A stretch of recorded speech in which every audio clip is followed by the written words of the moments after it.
Good morning, students. Let us complete the remaining 4 numericals from gravitation.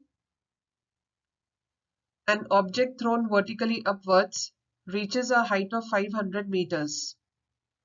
What was its initial velocity? How long will the object take to come back to the earth? Assume acceleration due to gravity to be 10 meters per second square.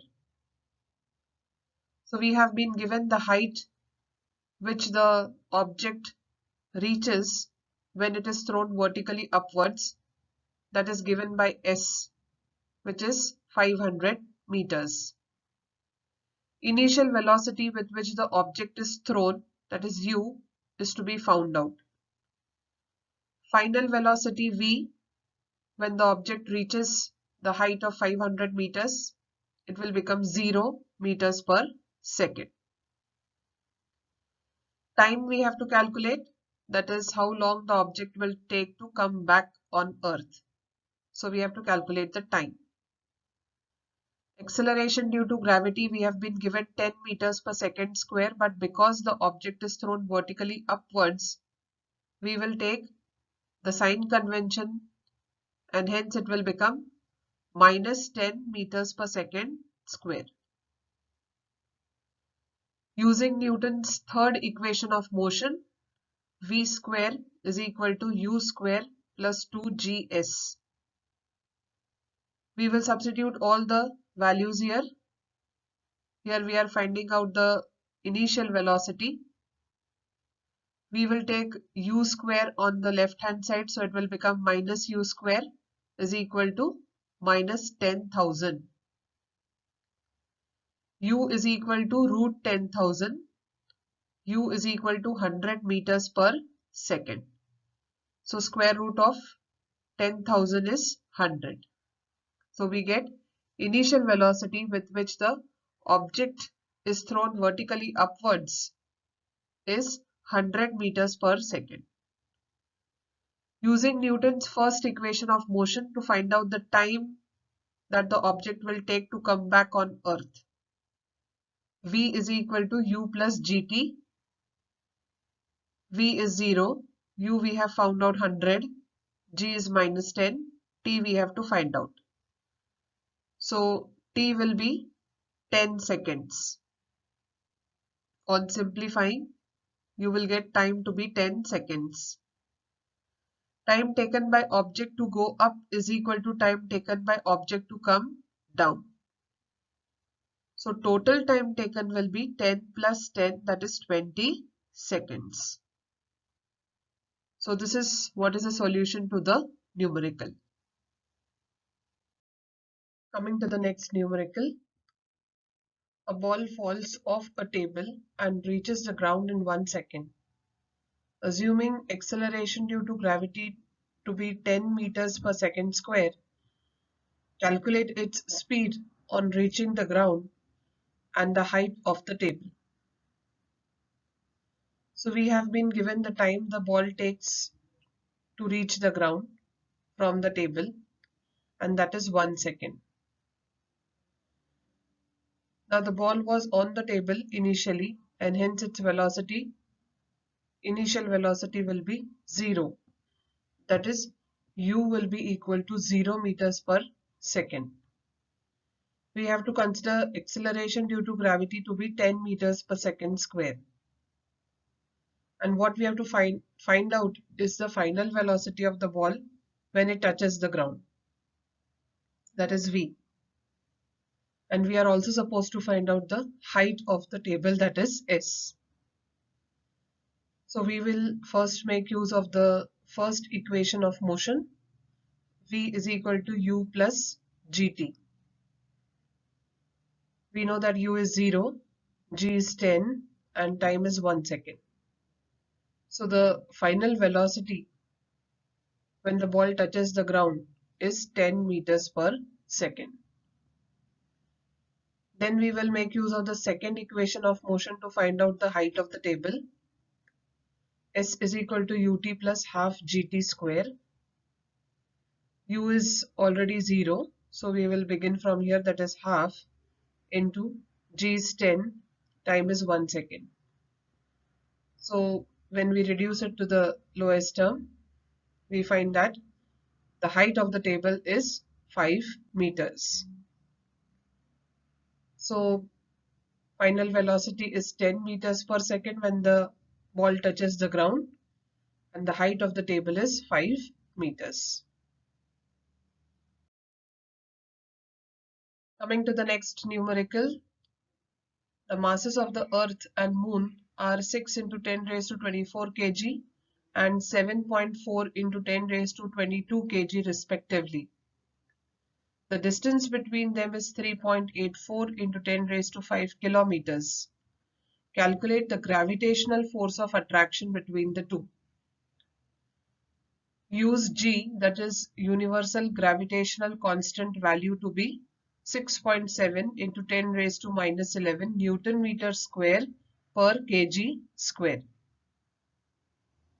So we will have the given first, that is mass of Earth Me 6 into 10 raised to 24 kgs, mass of Moon MM 7.4 into 10 raised to 22 kg. Distance between Earth and Moon is given 3.84 into 10 raised to 5 kilometers. We will have to convert kilometers to meters. So it will become 3.84 into 10 raised to 8 meters. Using Newton's universal law of gravitation, F is equal to G, product of the masses of the two objects. So mass of Earth into mass of Moon divided by square of the distance between them. So d square. We will substitute all the values here and then we will go on simplifying it. I would ask you to work out all the calculations instead of simply copying down the numbers. Do all multiplications, and then finally we come to know that the force of attraction between the two is 2.018 into 10 raised to 20 Newton. So I hope you understand the calculations here. In case of any doubt, we can clarify it during the classroom sessions. So all this you have to simplify, multiply, use the rules of indices, and finally you can get the gravitational force of attraction between the Earth and Moon as 2.018 into 10 raised to 20 Newton. Coming to the last numerical, the mass of the Earth is 6 into 10 raised to 24 kg. The distance between the Earth and the Sun is 1.5 into 10 raised to 11 meters. If the gravitational force between the two is 3.5 into 10 raised to 22 Newton, what is the mass of the Sun? Again, you have been given the value of G, universal gravitational constant, to be 6.7 into 10 raised to minus 11 Newton meter square per kg square. First write down the given mass of the Earth, 6 into 10 raised to 24 kg, that is ME we have taken. Distance between Earth and Sun is given to be 1.5 into 10 raised to 11 meters. Here you have already been given the distance in meters, so there is no need of conversion. Gravitational force between Earth and the Sun is also given, 3.5 into 10 raised to 22 Newton. Mass of the Sun you have to find out, that is ms. Again we will use the Newton's universal law of gravitation. F is equal to G, product of the masses of the two objects, that is Earth and the Sun, divided by square of the distance between them, that is d square. So substituting all the values, we have been given the force of attraction between the two as 3.5 into 10 raised to 22. We know the value of G. We also know the mass of the Earth. What we do not know is the mass of the Sun. We have to calculate this, divided by square of the distance between the Sun and Earth. That is 1.5 into 10 raised to 11 whole square. Now we will take this on this side, so it will, from division it will become multiplication. So 3.5 into 10 raised to 22 into 1.5 into 10 raised to 11 square, divided by 6.7 into 10 raised to minus 11 into 6 into 10 raised to 24 is equal to the mass of the Sun.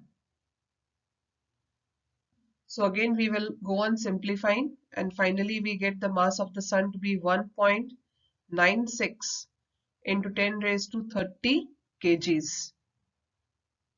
So the mass of the Sun is 1.96 into 10 raised to 30 kgs. Again here I would ask you to do all multiplications, divisions, so that you get practice and you actually come to know what the numbers are. So simply don't note them down, work it out and see for yourself. So with this we come to the end of this lesson. We have completed all the question and answers as well as the numericals. Practice the numericals that have been given in the textbook, and day after tomorrow we shall be starting with space missions. Thank you.